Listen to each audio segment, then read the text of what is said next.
নমস্কার।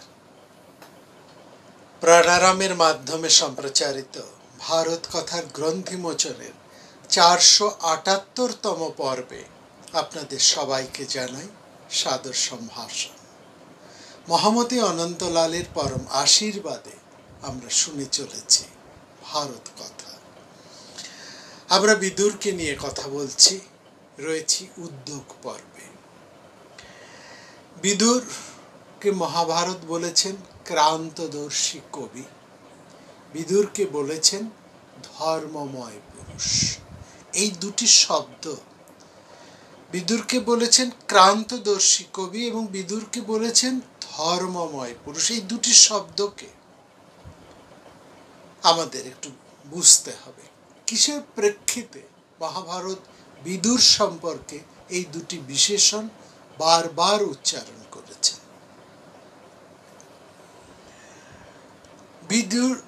বিদুরের ভবিষ্যৎ দৃষ্টি এবং রাজনৈতিক দূরদৃষ্টিটা কতখানি, কত ব্যাপক, কত বিস্তৃত, কত গভীর এবং কত অর্থবহ, এটা বোঝানোর জন্যই মহাভারত বিদুরকে বলেছেন কবি ক্রান্তদর্শী। কবি মানেই ক্রান্তদর্শী, অর্থাৎ যিনি বর্তমান, অতীত, বর্তমান এবং ভবিষ্যৎকে সমানভাবে দেখতে পান, বুঝতে পারেন। পাণ্ডবদেরকে বিপদ থেকে রক্ষা করার জন্য তিনি পরপর যে সমস্ত পদক্ষেপগুলো গ্রহণ করেছিলেন এবং তার মধ্যেই যে পাণ্ডবদের ভবিষ্যৎ সমৃদ্ধির বীজ লুকিয়ে আছে, সেটা বিদুর ছাড়া আর কেই বা বুঝতে পেরেছিলেন। বারাণবতে পাণ্ডবদের যেতে হয়েছিল, যতুগৃহের কবলে তাদেরকে পড়তে হয়েছিল এবং যতুগৃহ থেকে তারা উদ্ধারও লাভ করেছিলেন এবং কেবলমাত্র তারা উদ্ধার মাত্র লাভ করেছেন যতুগৃহের হাত থেকে, এইমাত্র নয়, তারা কেবল মাত্র দুর্যোধনের চরদের চোখ এড়িয়ে, নজর এড়িয়ে তারা নিজেদেরকে আত্মগোপন করে রাখতে পেরেছিলেন বনে বনে পালিয়ে পালিয়ে জননী কুন্তিকে নিয়ে। এই দীর্ঘ পলায়নী বৃত্তির মধ্যেই তারা কিন্তু লাভ করেছেন নিজেদের আত্মশক্তি। পাণ্ডবেরা এখানে অনেক শক্তিমান হয়ে উঠেছেন এবং তারা মিত্র শক্তিও লাভ করেছে। আমরা জানি যে কুরু পরিবারে হস্তিনাপুরে পাণ্ডবদের বিরুদ্ধে যে অন্তর্ঘাতমূলক প্রচেষ্টাগুলো শুরু হয়েছিল, বিদুর সেগুলোকে প্রতিরোধ করেছেন গোপনে। তিনি কোনো প্রত্যক্ষভাবে সেখানে যুক্ত হননি এবং কোনো রাজশক্তিকে তার ভূমিকা বুঝতেও দেননি। সম্পূর্ণ আড়ালে থেকে তিনি পাণ্ডবদেরকে রক্ষা করেছেন এবং পাণ্ডবেরা অনাথ থেকে সনাথ হয়ে উঠেছেন বিদুরের এই ভূমিকায়। এখানেই বিদুরের ক্রান্তদর্শিতা, অর্থাৎ পাণ্ডবেরা এই পর্যায়ে তারা দ্রৌপদী তথা পঞ্চালদের লাভ করেছেন।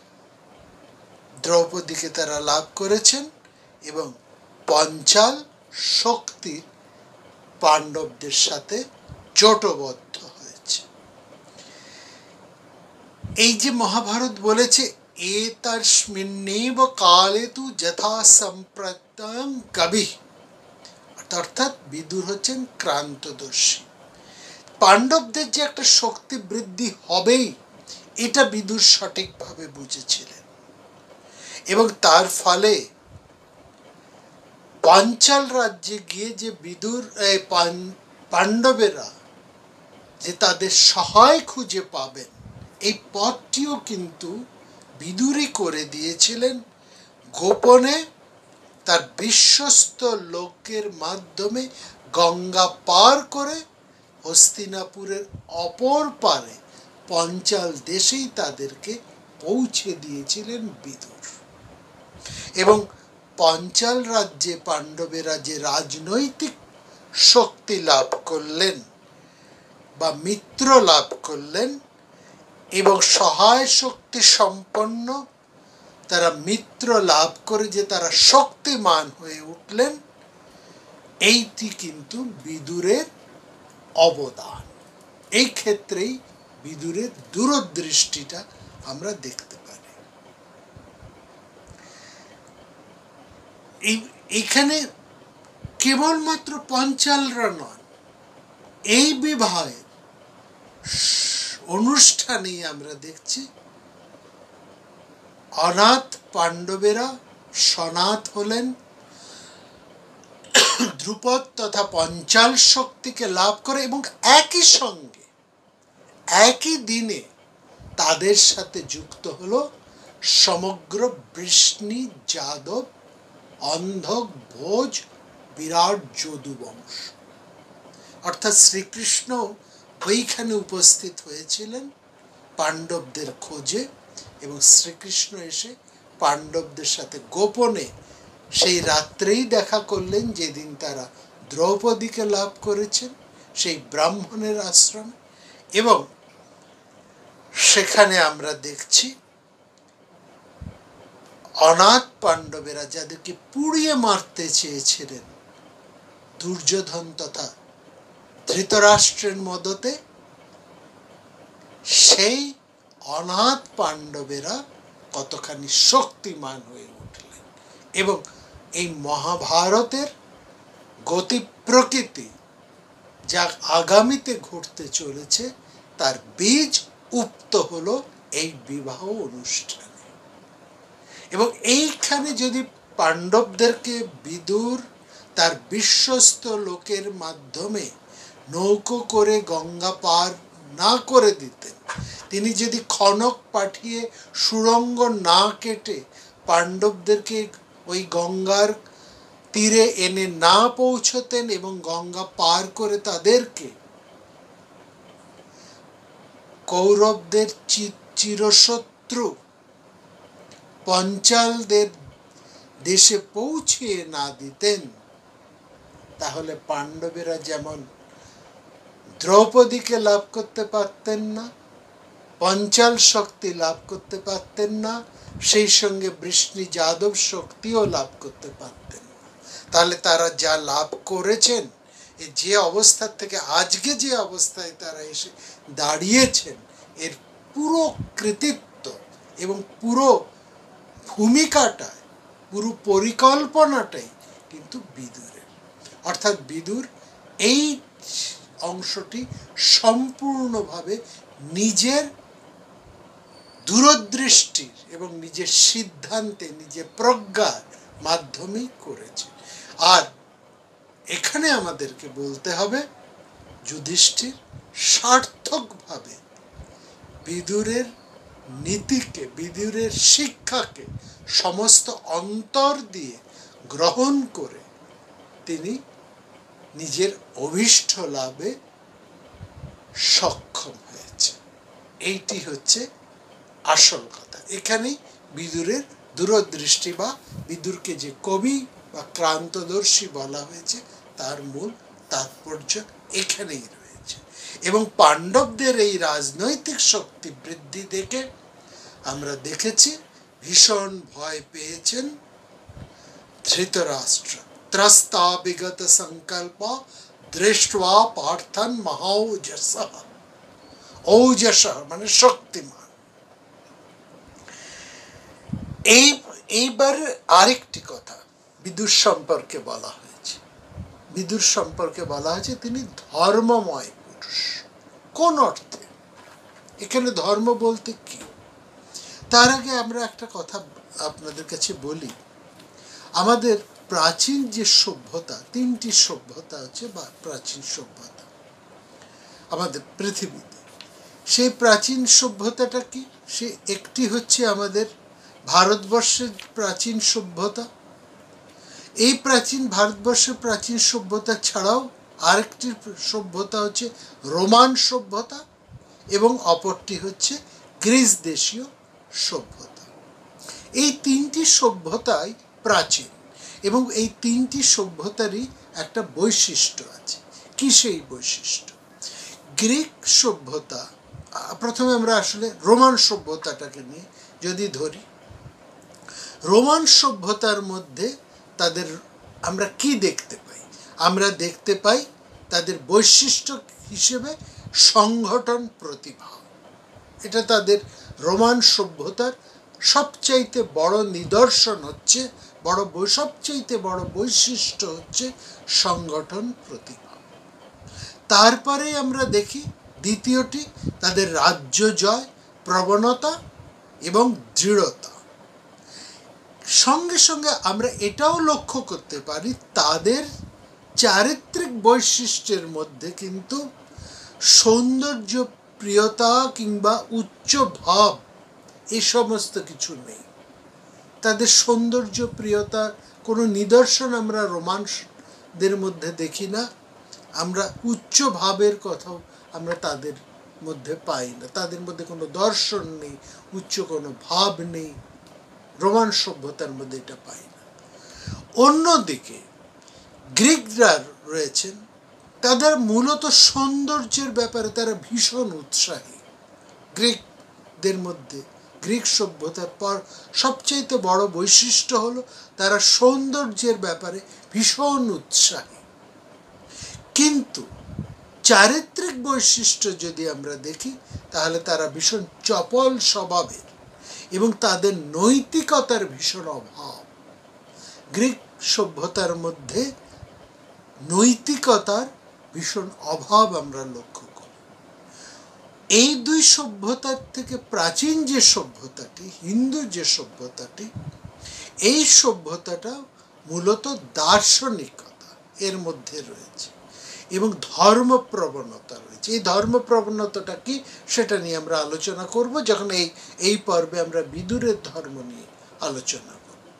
হিন্দু জীবনের কেন্দ্রবিন্দু হিসেবে আমরা সেখানে দেখছি ধর্মকে, এবং তাদের মধ্যে একটা ঈশ্বর বিশ্বাসের একটা ধারা রয়েছে।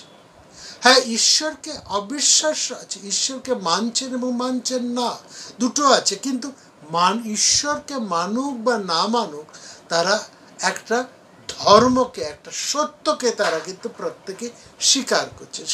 সেখানে কেউ ঈশ্বরকে মানছেন, কেউ ঈশ্বরকে মানছেন না, কিন্তু একটা পরম সত্যকে প্রত্যেকেই স্বীকার করছে। সেই সত্যকে কেউ ঈশ্বর বলছেন, কেউ অন্য কিছু বলছেন। এবং হিন্দু ধর্মের যে মেরুদণ্ডটাই হচ্ছে সেই সত্যকে স্বীকার, সেই ধর্মকে স্বীকার, কিন্তু তার চারিত্রিক বৈশিষ্ট্যের মধ্যে যার অভাব আমরা দেখি, সেখানে রোমানদের মধ্যে আমরা সংগঠন প্রতিভাও দেখি না, এবং গ্রিকদের মতন আমরা কর্ম উদ্যমটাও আমরা দেখি না। এই দুয়ের অভাব কিন্তু এই হিন্দুদের প্রকৃতির মধ্যে রয়েছে।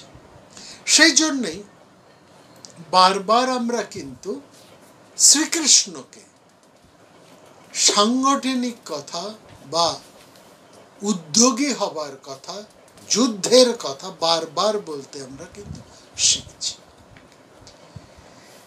এখানে যে ধর্মের কথাটি এসেছে, এবং বিদুরেরও যে ধর্মময় পুরুষ বলা হচ্ছে বিদুরকে, এই ধর্মময় বলতে কি বলা হচ্ছে? এটা কিসের ধর্ম? এটা হচ্ছে মানুষকে সত্যের পথে নিয়ে যাচ্ছে, অনিত্য থেকে নিত্যের দিকে নিয়ে যাচ্ছে, অজ্ঞানের অন্ধকার থেকে জ্ঞানের আলোতে নিয়ে যাচ্ছে, অল্প থেকে ভূমায় নিয়ে যাচ্ছে। এই ধর্ম ভারতবাসীকে নিঃশ্রেয়স পাইয়ে দেয়, এবং সেই কিন্তু সেই ঈশ্বর হয়ে ওঠে, যে ঈশ্বরের সন্ধান করেন, এই ধর্ম তাকে সেই ঈশ্বরই তো করে দেয়। অর্থাৎ যখন একজন হিন্দু ভারতবাসী সে তখন বলে যে আমি সেই তাকে জেনেছি, সেই সত্যকে আমি জেনেছি এবং আমি সেই তৎ অহম অসি, এই কথাটি সে তখন নির্দ্বিধায় উচ্চারণ করে বা সঠিকভাবে সে উপলব্ধি করে এবং সেখানে সে নিজের মধ্যে এবং সব কিছুর মধ্যে সেই পরম সত্যকে অনুভব করে এবং সে বিশ্বাস করে সমস্ত কিছুই এই সত্য বা ব্রহ্ম হতে উৎপত্তি করছে এবং তার মধ্যেই সবকিছু লয় ঘটে। আনন্দ ব্রহ্মেতি ব্যজনাৎ আনন্दैव कल्यमानि भूतानि जायन्ते आनन्देन जतानि जीवन्ति आनन्दं वैषम्यन्ति। তৈত্তরীয় উপনিষদের মধ্যে আমরা এই কথাটি পাচ্ছি। আনন্দই হচ্ছে থেকে মানুষের আবির্ভাব এবং আনন্দের মধ্যেই সে লীন হয়ে যায়। তাকে লাভ করলে, সেই সত্যকে উপলব্ধি করলে মানুষ আনন্দময় হয়ে ওঠে। এই আনন্দটা ক্ষণিকের আনন্দ নয়, এই আনন্দ হচ্ছে ভূমানন্দ, যার কোনো ক্ষয় নেই। এই ভূমাকে লাভ করলেই সেই ভূমানন্দকে লাভ করা যায় এবং মানুষ সে তখন নিজেই সেই পরম সত্যের রূপ, সেই ঈশ্বর বা সেই আনন্দ স্বরূপ নিজেই হয়ে ওঠে। এইখানে যে ধর্ম বলছে, সে ধর্ম মানুষের জীবনকে ধারণ করে রাখে। ধর্ম এবং আধ্যাত্মিকতা, ধর্ম হচ্ছে এখানে আধ্যাত্মিকতা। ধর্ম মানে জীবনের কতগুলো সদ্গুণের প্রকাশ। কায় মনোবাক্যে সত্য, প্রেম, পবিত্রতা, ত্যাগ, সংযম, তপস্যা, এইগুলোর সামগ্রিকভাবে বলা হচ্ছে ধর্ম।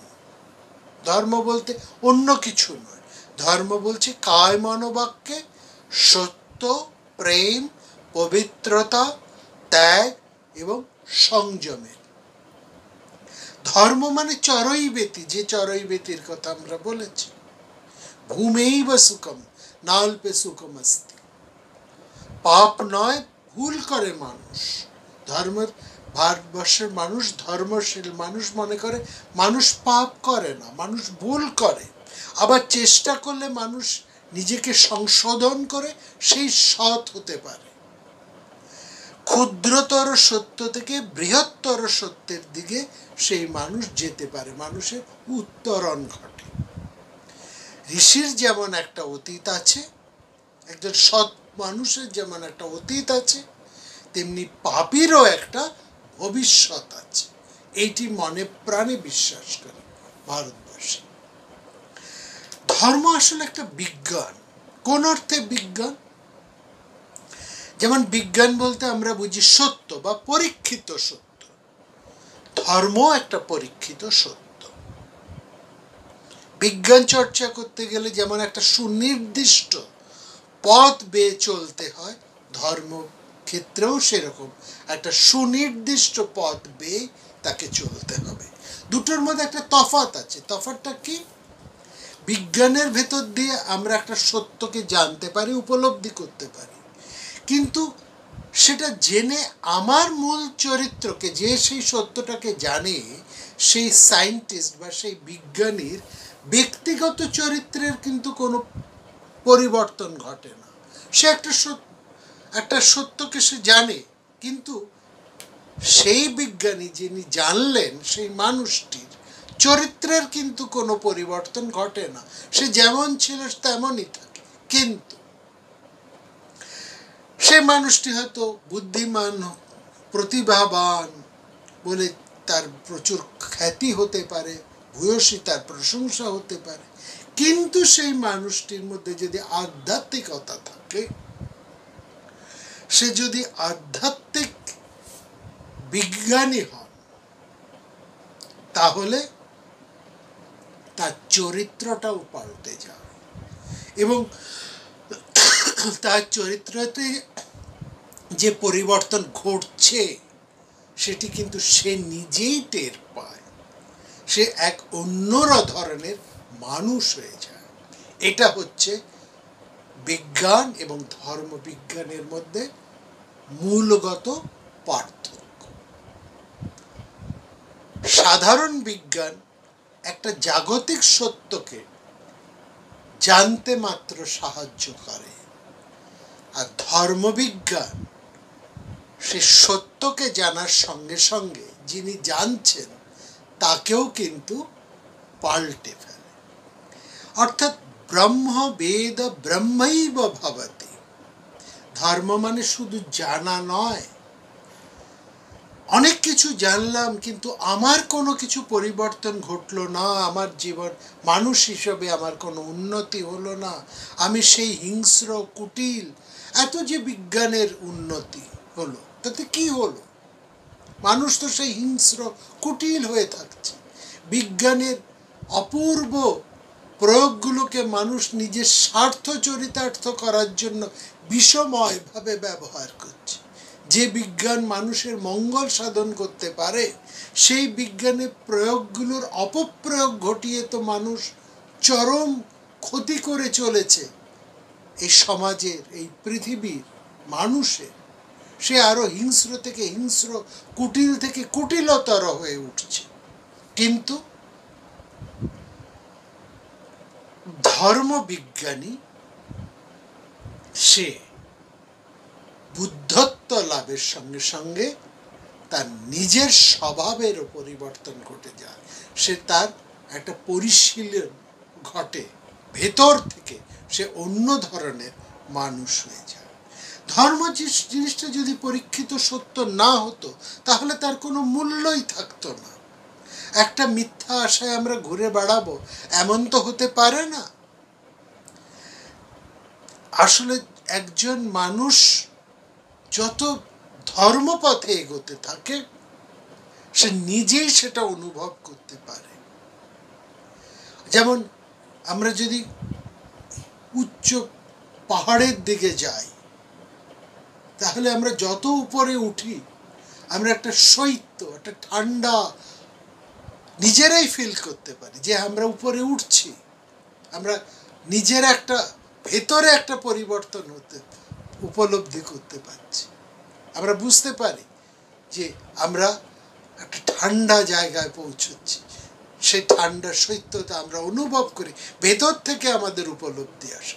ধর্ম কিন্তু আমাদের ভেতর থেকে এরকম পরিবর্তন পায়। তাহলে রিলিজিয়ান হচ্ছে রিয়েলাইজেশন, এটা হচ্ছে ব্যাপার।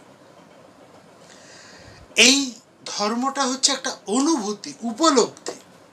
ধর্মলাভ কথাটাও ঠিক নয়। ধর্ম মানে হওয়া, বিকামিং। ধর্ম হচ্ছে নিজেকে গড়া। ধর্ম কোনো বাইরের জিনিস নয়। ধর্মের আরেকটা অর্থ হচ্ছে অভ্যুদয়, উন্নতি, অগ্রগতি। ধর্মের ফলে একজন বিজ্ঞানী আরো ভালো বিজ্ঞানী হবে, একজন ডাক্তার আরো ভালো ডাক্তার হবেন, একজন উকিল আরো ভালো উকিল হবেন, একজন ইঞ্জিনিয়ার আরো ভালো ইঞ্জিনিয়ার হবেন, একজন ছাত্র আরো ভালো ছাত্র হবে, একজন সাধারণ মানুষ আরো ভালো মানুষ হয়ে উঠবে। অর্থাৎ একটা ধর্ম হচ্ছে একটা আদর্শ বা ছাঁচ। ধর্ম যেন একটা হচ্ছে কমিটমেন্ট, একটা আদর্শ। সেই আদর্শকে লক্ষ্য রেখে মানুষ নিজেকে পরিবর্তন করে চলছে। এইটা হচ্ছে ধর্মের মূল বক্তব্য। ভারতবর্ষ দর্শন যা কিছু ধর্ম বলতে বোঝে, শাস্ত্র ধর্ম বলতে যা বোঝায়, এটি হচ্ছে এই ধর্ম। ধর্মের আবার দুটো দিক আছে। একটা হচ্ছে যা আমাদের ধারণ করে রাখে, এবং আরেকটা হচ্ছে ধর্ম হচ্ছে গুণ বা প্রতীকী।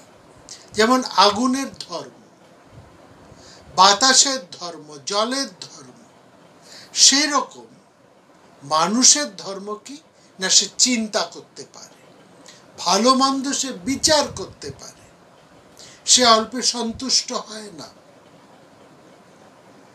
এটা মানুষ পারে, আর কোনো প্রাণী তা পারে না। ফলে মানুষ নিজেকে শাসন করতে পারে, নিজেকে পরিচালনা করতে পারে, নিজেকে শোধন করতে পারে। ধর্ম আমাদেরকে এই পথে এগিয়ে নিয়ে যায়। দেয়ার ইজ অনলি একটাই ধর্ম আছে, সেটা হচ্ছে আধ্যাত্মিকতা। তার নানা রকম ভার্সন আমরা সারা পৃথিবীতে ছড়িয়ে আছে। ধর্মের অনেকগুলো লক্ষণ সেই জন্য বলা হয়েছে। কি লক্ষণ? অহিংসা, সত্য, অস্তেয়, শৌচ, ইন্দ্রিয় নিগ্রহ।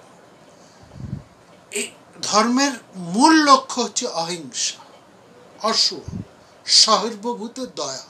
তারপরে সত্য,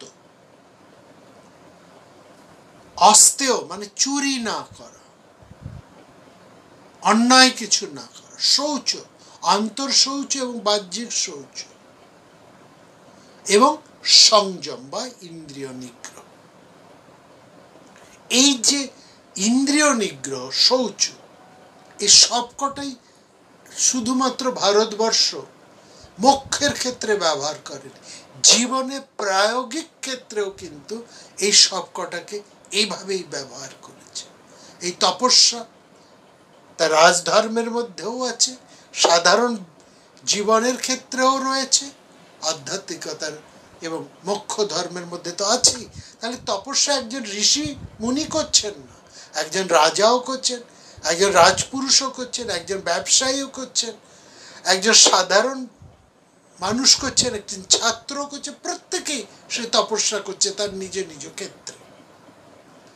সে অহিংসার মধ্যে দিয়ে নিজেকে কাজ করাচ্ছে। হিংসা, সে কোনো রকম ভাবে হিংসার দ্বারা প্রলোভিত হচ্ছে না, কোন স্তরের মানুষই হচ্ছে না। তারপরে সে চুরি করছে না, অন্যায় পথ অবলম্বন করছে না। তার অন্তর শৌচ এবং বাইরের শৌচ, এই দুটোকেই সে রাখছে। এবং ইন্দ্রিয় নিগ্রহ, যে ইন্দ্রিয় নিগ্রহের কথা আমরা গত পর্বে বিস্তারিতভাবে শুনেছি।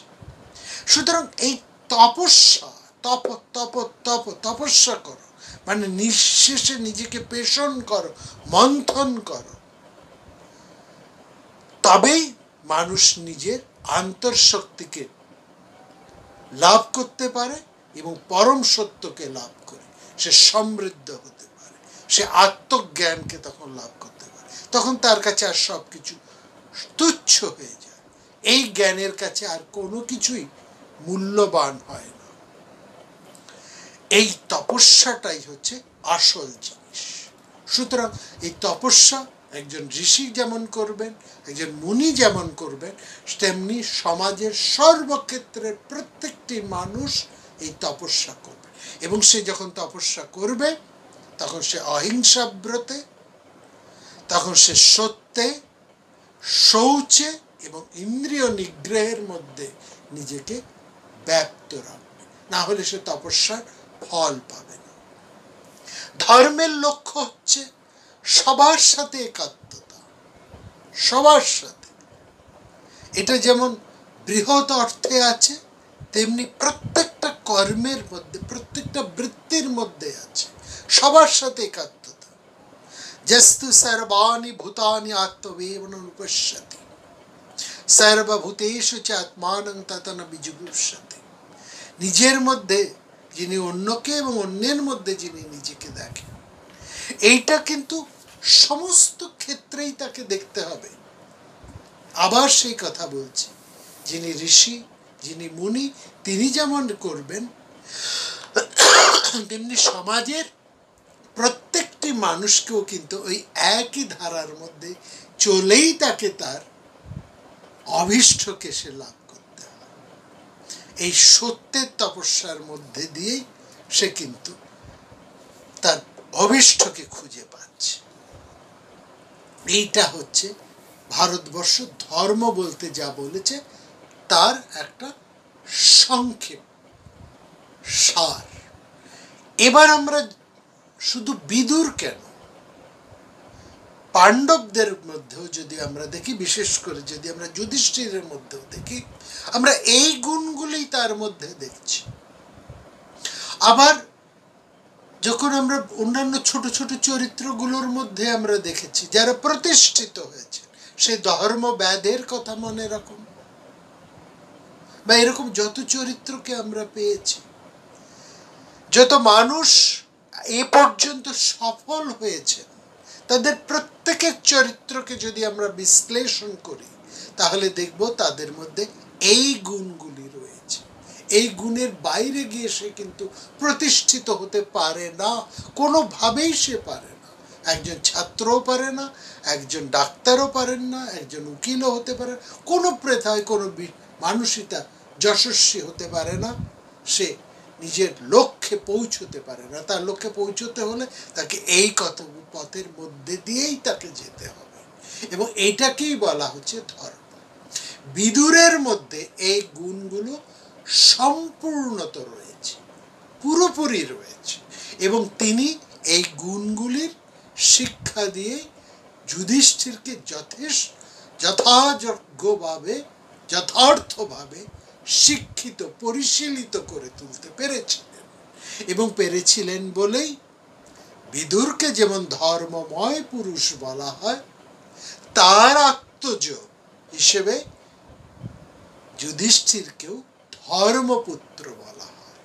এই জায়গাটা বুঝতে হবে। এখানে যেমন বিদুরকে যুধিষ্ঠির বলেছেন আমাদের পিতা, তিনি আমার পিতা সমান, তিনি আমাদের কনিয়াংশ, তিনি আমার ছোট পিতা।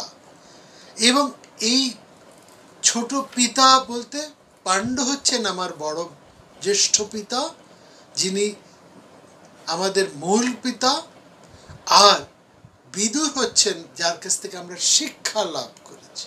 সেই অর্থে গুরু তো শিষ্যের পিতৃস্বরূপ, পিতার সমান। শিষ্য এবং গুরুর মধ্যে তো পিতা পুত্রের সম্পর্ক, সন্তান পিতা এবং সন্তানের সম্পর্ক গুরু শিষ্যের মধ্যে রয়েছে। সেই অর্থে গুরুর হৃদয়ে শিষ্য জন্মগ্রহণ করে, গুরুর ঔরসে নয়, গুরুর হৃদয়ে, আত্মজ। এই জন্যে যুধিষ্ঠিরকে বলা হচ্ছে ধর্মপুত্র, তিনি বিদুরের আত্মজ। এবং বিদুরের মধ্যে এই সমস্ত গুণাবলীগুলো, যেগুলোর আমরা সংক্ষেপে আলোচনা করলাম, প্রত্যেকটি বিস্তৃতভাবে, গভীরভাবে রয়েছে বলেই তিনি ধর্মময় পুরুষ।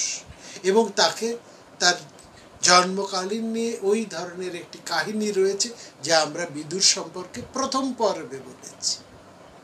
তিনি যেন ধর্ম বিদুর রূপেই জন্মগ্রহণ করে, অর্থাৎ ধর্মের সমস্ত কটা গুণ, যতগুলো লক্ষণের কথা আমরা বললাম, ধর্মের যা কিছু তাৎপর্য আমরা আলোচনা করলাম, তা প্রতিটি বিস্তৃতভাবে, গভীরভাবে, তাৎপর্যপূর্ণভাবে বিদুরের মধ্যে রয়েছেন বলেই যেন বলা হয় ধর্মই যেন বিদুর রূপে জন্মগ্রহণ করেছেন। অর্থাৎ ধর্মের সমস্ত লক্ষণ বিদুরের চরিত্রের মধ্যে এত ওতপ্রোতভাবে জড়িত হয়ে আছে যে বিদুরকে সেই জন্যই ধর্মময় পুরুষ বলা হয়, ধর্মময় পুরুষ বলা হয়, যেন স্বয়ং ধর্মই বিদুর রূপে জন্মগ্রহণ করেছে। এবং বিদুরের শিক্ষায় যথার্থভাবে শিক্ষিত হয়ে উঠেছেন যুধিষ্ঠির বলেই তাকে ধর্মপুত্র বলা হচ্ছে, বিদুরের আত্মজ। এইটি হচ্ছে সঠিকভাবে বোঝার। এই জায়গাটা যদি আমরা সঠিকভাবে বুঝতে পারি, তাহলে আগামীতে আমরা অনেক গ্রন্থি নিজেরাই উন্মোচন করে সঠিকভাবে এগিয়ে যেতে পারব। জয় হোক বিদুরের, জয় হোক ধর্মপুত্র যুধিষ্ঠিরের।